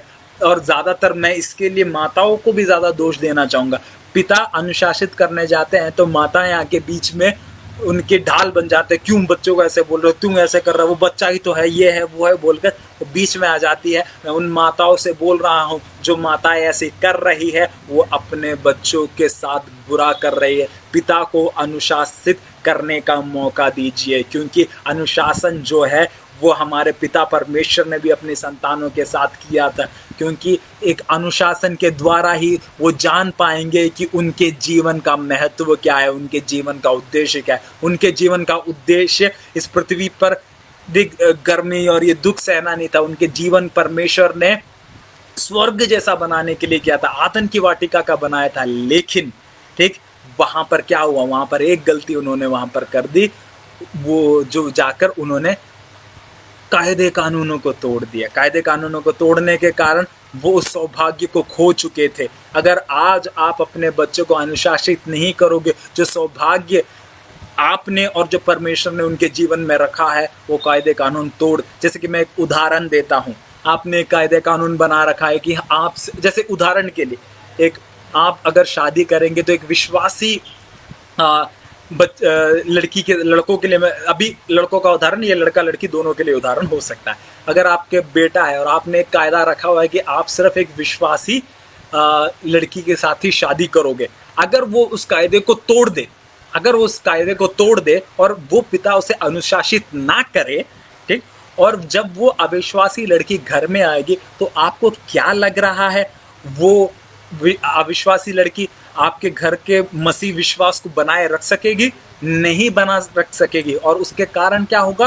वो वहां पर आपके उद्धार, आपके घर का जो उद्धार है, आपके बच्चे का, आपका सबके उद्धार में एक बाधक बन जाएगी। हम जैसे देख सकते हैं, मेरे एक परिवार में, दूर के रिश्तेदार में एक परिवार है जिसने ऐसे ही क्या किया है, वो उन्होंने जाकर एक दूसरे ही धर्म की एक बहन से शादी करी है। वो बहन तो बहुत अच्छे, स्वभाव में बहुत अच्छे, लेकिन घर में ठीक एक मंदिर भी है, एक मंदिर भी है, मंदिर में पूजा भी होती है, अर्चना भी होती है, सब कुछ होता है। और उसके बावजूद, और उस बच्चा जो उनका जो बेटा है, वो बेटे को क्या उसे चर्च नहीं भेजना चाहती, वो सिर्फ अपने जो देवी देवता है उनकी पूजा कराती है। देखा, अगर वहां पर ठीक उस दिन अगर उस पिता ने अपने बेटे को अनुशासित किया होता और अगर उनकी माता ने उस अनुशासन के विरोध में नहीं बोला होता, तो शायद से उनकी आने वाली पीढ़ी ऐसी नहीं होती। मेरे प्रियो, अगर आप एक आदर्श पिता बनना चाहते हो तो अनुशासन से दूर ना रहे, यानी अपने बच्चों को सजा देने से हिचकिएगा मत, पीछे मत हटिएगा। और माताओं, अगर आपके पति ठीक है, आपके संतान के पिता अगर अनुशासित करना चाह रहे हैं तो उसके बीच में मत आइएगा, उन्हें अनुशासित करने दीजिएगा, क्योंकि वो जो है अपने बच्चों को सुधारने के लिए कर रहे हैं, उनके भलाई के लिए कर रहे हैं। लेकिन पिताओं को एक चीज का ध्यान रखना होगा, जिस प्रकार पौलुस कहता है, जब अनुशासित करे अपने बच्चों को रीछ ना दिलाए, उन्हें इरिटेट ना करे, उन्हें नफरत के द्वारा नहीं, उन्हें उन्हें आपके जब संतानों को आप सुधार रहे हैं तो उन्हें पता चलना चाहिए कि ये उनकी भलाई के लिए है। ये हम देख सकते हैं जब आदम और हव्वा को परमेश्वर ने अनुशासित कर कर बाहर भेजा आदन की वाटिका से, तो आदम और हव्वा परमेश्वर के विरोध में नहीं आए। ये ध्यान दीजिएगा, वो आदम और हव्वा परमेश्वर के विरोध में नहीं आए, परमेश्वर से नफरत करने नहीं लगे, क्योंकि उन्हें पता था कि उनके पास गलती है और जिस आज परमेश्वर ने जो उनके साथ किया है वो उनकी भलाई के लिए ही किया है, वो उन्हें पता था। इसीलिए हम देख सकते हैं कि कैन और आबेल परमेश्वर को वेदी में परमेश्वर के लिए बलिदान चढ़ा रहे थे, ठीक, भेंट दे रहे थे। वो कारण क्या था? वो कारण यही था क्योंकि वो उनके पिता आदम और हव्वा भी परमेश्वर से उतना ही प्रेम करते थे और वो करते थे। इसीलिए मेरे प्रिय पिताओं, जब आप अनुशासित करें तो ध्यान से करें। आपको आपके बच्चों को ये देखना नहीं चाहिए कि वो नफरत के कारण आप उनके साथ ऐसे कर रहे हो, उनको उसके अंदर उनकी भलाई भी दिखाई देना चाहिए, तो अनुशासन करना चाहिए। मैं बच्चों से एक चीज़ यहाँ पर कहना चाहूँगा, हर एक जो संतान यहाँ पर बैठा है उनसे मैं एक बात कहना चाहूँगा, दुनिया में एक अगर कोई आपसे सबसे ज़्यादा प्रेम करता है, ठीक, निस्वार्थ प्रेम करता है परमेश्वर को छोड़कर, तो वो सिर्फ आपके माता पिता है। इसके अलावा कोई आपसे निस्वार्थ प्रेम नहीं करता। एक भी व्यक्ति नहीं है इस दुनिया में, चाहे वो आपकी गर्लफ्रेंड हो, बॉयफ्रेंड हो, सबसे बड़ा फ्रेंड हो, ठीक, कोई भी हो दुनिया में, कोई भी हो, आपको आपके माता पिता से बढ़कर इस दुनिया में आपको और कोई प्रेम कर ही नहीं सकता, कर ही नहीं सकता, कर ही नहीं सकता। ध्यान दीजिएगा, ध्यान दीजिएगा, ध्यान दीजिएगा। इसलिए मेरे प्रियो, आज परमेश्वर का वचन स्पष्ट रीति से हम सबके सामने आया है और हम सबको बता रहा है कि एक आदर्श पिता कैसा होना चाहिए। परमेश्वर उदाहरण देकर बता रहा है, वो अलग तरीके से नहीं बता रहा है, एक किसी और का उदाहरण देकर नहीं, वो खुद उदाहरण दे के बता रहा है कि तुम सबको, जैसे मैं एक आदर्श पिता हूँ वैसे तुम भी आदर्श पिता बनो। जैसे वो लेवी व्यवस्था में कहता है जैसे मैं पवित्र हूँ वैसे तुम भी पवित्र बनो। इसी प्रकार इस चीज़ को मैं थोड़ा बदल कर बोलना चाहूँगा, जैसे मैं एक आदर्श पिता हूँ तुम भी एक आदर्श पिता बनो। और जिस दिन आप आदर्श पिता बन जाओगे उस दिन आपके जीवन में हैप्पी फादर्स डे होगा। मेरे प्रियो, यहाँ पर मैं बहुत सारे लोगों को happy father's day, happy father's day, happy father's day डालता हुआ देख रहा हूँ। ये हैप्पी फादर्स डे, असली फादर्स डे तभी बनेगा जब आप एक आदर्श पिता बनोगे। आदर्श पिता के अंदर ये 7 गुण होने चाहिए।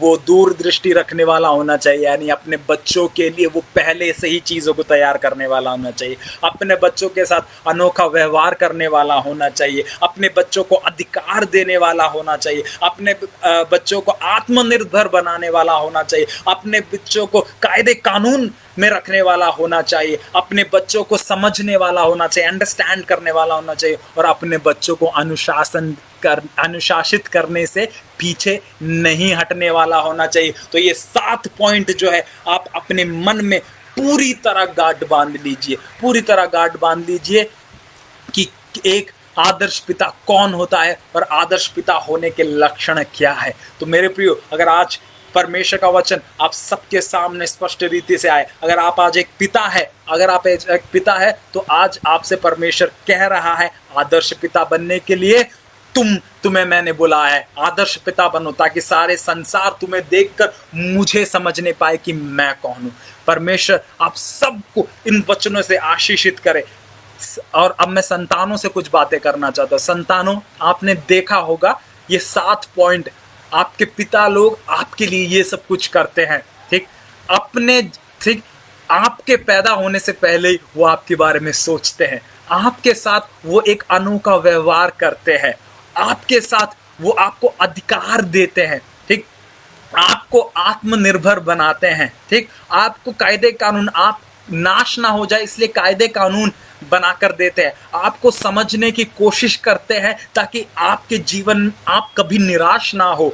और 7वीं चीज, अगर वो आपको अनुशासित कर रहे हैं या आपको पनिश कर रहे हैं, उसके पीछे भी उनकी आपके लिए भलाई छुपी रहती है। इसलिए आज से आप अपने पिता को, अगर 100 नंबर देते थे आपके पिता को प्रेम करने का, तो आज 1000 कर दो, क्योंकि वो इतनी मेहनत कर कर इतने गंभीरता के साथ आपको प्रेम करते हैं। मैं अब तीसरी जो चीज़ मैंने पहले बताया था कि 3 फायदे होंगे। एक फायदा तो मैंने बता दिया, हर एक पिताओं को पता चल जाएगा कि एक आदर्श पिता कैसे बनना है, हर एक संतान को पता चल जाएगा कि उनके पिता उनके लिए क्या करते हैं। और अब तीसरी चीज़ मैं आपको बताना चाहता हूँ, हमारे परमेश्वर, एक यहाँ पर जिस पता चल रहा है वो ये है कि हमारे पास अगर हमारा पिता अगर आदर्श पिता ना हो तो भी हमारा पिता जो है परमेश्वर पिता, वो हमारे लिए एक आदर्श पिता है, वो हमारे लिए सोच रहा है। अगर आपके जीवन में अगर कोई भी संदेह, आप अगर सोच रहे हो कि मेरे बारे में कोई कुछ सही नहीं सोचता, कोई मेरे बारे में ख्याल नहीं रखता, मेरा कोई नहीं, मेरा कुछ भी नहीं, मैं अपने जीवन को, क्योंकि मैं पिछले दिनों में आप देख सकते हर जगह एक फिल्मी सितारे के आत्महत्या की वजह से हर एक व्यक्ति आत्महत्या और इन सारी चीज़ों के बारे में बात कर रहा है।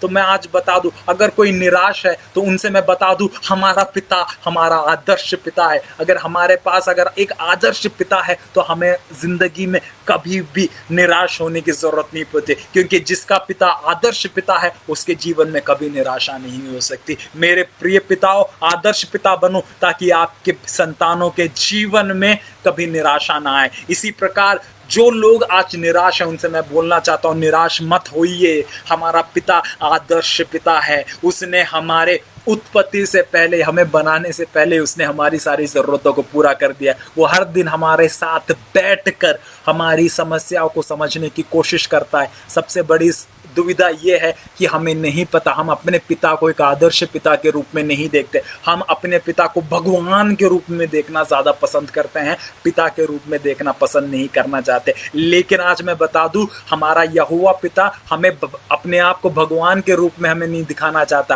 पर हमारा यहोवा पिता हमें पिता के रूप में हमारे साथ संबंध रखना चाहता है। और ये मैं ऐसे ही हवा में नहीं कह रहा हूँ, आज जो हमने वचन से पढ़ा उसके अनुसार हम समझ सकते हैं कि कैसे हम समझ सकते हैं कि हमारा पिता हमें, हमारा जो परमेश्वर है यहोवा, वो हमें पिता के रूप में प्रेम करता है, एक परमेश्वर के रूप में, एक भगवान के रूप में प्रेम नहीं करता। इसलिए उसे भगवान से भगवान ना माने, वो हमारा परमेश्वर है लेकिन वो हमारा पिता भी है, क्योंकि ऐसा कोई भगवान या इस दुनिया में कोई देवता नहीं है जो हमें एक पिता के साथ प्रेम करता हो। आज हमारे पास एक सबसे बड़ा उदाहरण है, सबसे बड़ा एक सौभाग्य है कि हमारा जो परमेश्वर है वो एक आदर्श पिता है। तो आप सबको आज एक आदर्श पिता होने का एक उदाहरण आपको सबको पता चल गया होगा। आज आपने अपने पिताओं को हैप्पी फादर्स डे कहा होगा, आपने फेसबुक पे बड़ा हैप्पी फादर्स डे तर मारा होगा। तो आज मैं लेकिन आप सबसे कहना चाहता हूँ कि एक क्षण लीजिएगा, आज अलग से थोड़ा समय लीजिएगा, अपने स्वर्गीय पिता को भी हैप्पी फादर्स डे बोलने के लिए मत भूल जाइएगा। आज अपने स्वर्गीय, आपने सबने अपने फादरों को हैप्पी फादर्स डे बोला होगा। मुझे नहीं लगता, हो सकता होगा, लेकिन मैं विश्वास करता हूँ कि कोई भी पिता आदर्श पिता पूरी तरह नहीं है, लेकिन तब भी आप लोगों ने उन्हें हैप्पी फादर्स डे बोला है। तो सोचिए, हमारा जो पिता जो सच में आदर्श पिता है, हम में से कितने लोगों ने उसे हैप्पी फादर्स डे बोला। आज अपने यहोवा परमेश्वर को हैप्पी फादर्स डे बोलने के दिन आ चुका है। और हर एक पिता, ठीक, सिर्फ बोलना नहीं है, फेसबुक पे लिखना नहीं है परमेश्वर को कि परमेश्वर हैप्पी फादर्स डे, ना ना ना ना ना ना, मैं इसकी बात नहीं बोल रहा हूँ। अगर आप परमेश्वर को, क्योंकि मेरा परमेश्वर फेसबुक यूज़ नहीं करता, आप फेसबुक में हैप्पी फादर्स डे डालेंगे परमेश्वर, क्योंकि परमेश्वर का कोई फेसबुक अकाउंट है नहीं, तो आप बेकार में फेसबुक पे मत डालिएगा कि परमेश्वर हैप्पी फादर्स डे। मेरा परमेश्वर उससे खुश नहीं होगा, क्योंकि मेरे परमेश्वर के पास वहाँ तक बात नहीं जाएगी। अगर आप सच में परमेश्वर को हैप्पी फादर्स डे बोलना चाहते हो तो एक आदर्श पिता बनिए और परमेश्वर से बोलिए, परमेश्वर आज मैं वायदा लेता हूँ इस फादर्स डे में कि मैं एक आदर्श पिता बनूंगा। ठीक, और जब आप एक आदर्श पिता बनोगे, वो होगा मेरे परमेश्वर के लिए हैप्पी फादर्स डे। अगर आप एक अच्छी संतान हैं, ठीक, और आप अपने परमेश्वर पिता को हैप्पी फादर्स डे बोलना चाहते हैं, आप अपने पिता परमेश्वर को हैप्पी फादर्स डे बोलना चाहते हैं, तो धन्यवाद करें अपने पिता के पास जाकर, एक अपने पिता परमेश्वर से और अपने पिता से बोलिए, धन्यवाद मेरे पिता कि आप मेरे लिए बहुत पहले से सोचते थे, धन्यवाद मेरे पिता कि आपने मुझे अनोखा प्रेम किया, अलग तरीके का व्यवहार किया आपने मुझसे। धन्यवाद मेरे पिता कि आप मुझे अधिकार आपने दिया अपना। धन्यवाद पिता कि आप मुझे आत्मनिर्भर बनाते हैं। धन्यवाद पिता आप मुझे कायदे कानूनों में रखते हैं ताकि मैं जो भटक ना जाऊं। धन्यवाद पिता आप मुझे समझने की कोशिश करते हो और मेरी ज़रूरतों को पूरा करते हो। धन्यवाद पिता कि मैं जब गलत होता हूं तो आप मुझे सुधारते हो ताकि मैं अपनी गलतियों को जानकर आपको और अच्छी तरह समझ पाऊं। तो ये दिन मैं आप सबको चुनौती देना चाहता हूं। Happy father's day. फेसबुक और अपने लोगों को व्हाट्सएप पे मैसेज भेजने से बढ़कर अलग से बैठिए अपने फादर के साथ। एक सबसे पहले अपने स्वर्गीय फादर के साथ बैठिए। अगर आप अपने स्वर्गीय फादर को फादर हैप्पी फादर्स डे नहीं बोला तो आपका फादर्स डे बेकार है। और दूसरा अपने पिता के साथ अलग बैठकर इन 7 जो लक्षण आज मैंने बताया है, इन 7 लक्षणों के लिए अपने पिता का धन्यवाद करें। बोले थैंक यू फादर, आप एक आदर्श पिता थे। मैं विश्वास करता हूं कि आदर्श पिता होने के लक्षण परमेश्वर ने आप सबको बताया है। मैं एक और बार अपने परमेश्वर का धन्यवाद करता हूं कि वो एक अच्छा फादर मेरे लिए बना है, ठीक, एक अच्छा आदर्श फादर बना है। और यहाँ पर बैठे हुए सारे के सारे फादर्स के लिए भी मैं धन्यवाद देना चाहता हूँ क्योंकि वो भी एक अच्छे फादर बने हैं और जो नहीं बन पाए वो आदर्श फादर बनने की कोशिश करे क्योंकि परमेश्वर की इच्छा वही है। मुझे यहाँ तक समय देने वाले पास्टर विपुल का मैं धन्यवाद देना चाहूँगा और सारे के सारे इस एडमिन और मेरे को सुनने वाले सारे परमेश्वर के लोगों के लिए मैं विश्वास करता हूँ कि कोई भी फेसबुक में प्रेज द लॉर्ड लिख के भागा नहीं होगा क्योंकि ये करना, मैं बता रहा हूँ, परमेश्वर के वचन की निंदा होगी। ये मैंने आखिरी में बोला। लोग ये सोचेंगे कि मैं इसलिए पहले बोल रहा हूँ कि सब मेरा प्रचार सुने। मैं नहीं चाहता हूँ कि आप लोग ऐसा करें। मैं ये आखिरी में बोल रहा हूँ। फेसबुक पे अगर आप प्रचार सुनने के लिए आते हैं तो पूरी देर परमेश्वर के वचन को सुनकर ही जाए, नहीं तो परमेश्वर के नाम की निंदा होगी। एक परमेश्वर के वचन की निंदा ना करें क्योंकि बहुत सारे लोग क्या करते हैं, थोड़ा प्रचार सुनते हैं और उसके बाद नीचे जाके चूहे बिल्लियों की वीडियो देखते हैं।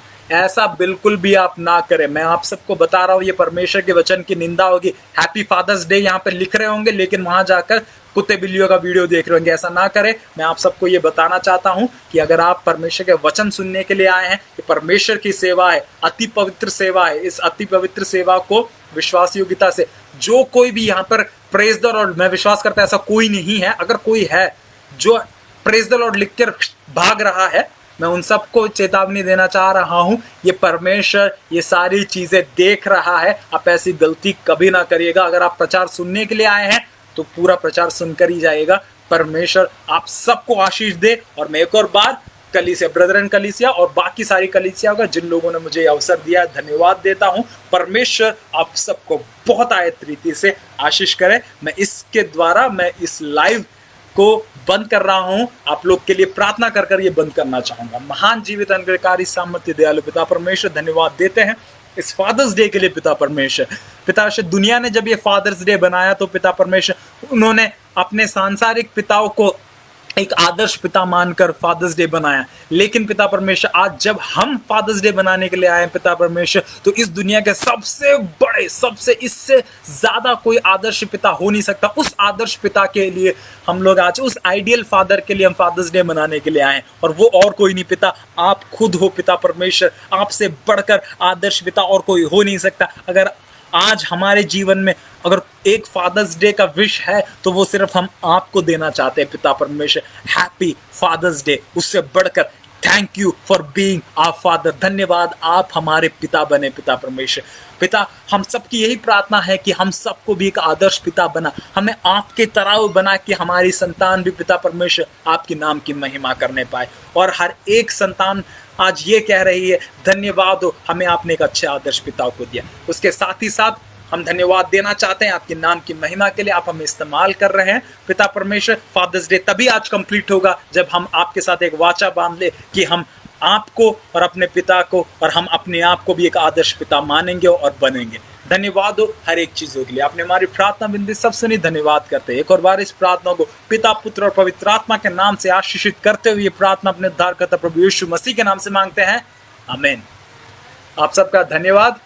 मैं विश्वास करता हूँ आप सबको ये वचन आशीष का कारण बना था। आप लोग मेरे लिए भी प्रार्थना कीजिएगा और इस वीडियो को मैं यहाँ से एंड कर रहा हूँ। धन्यवाद।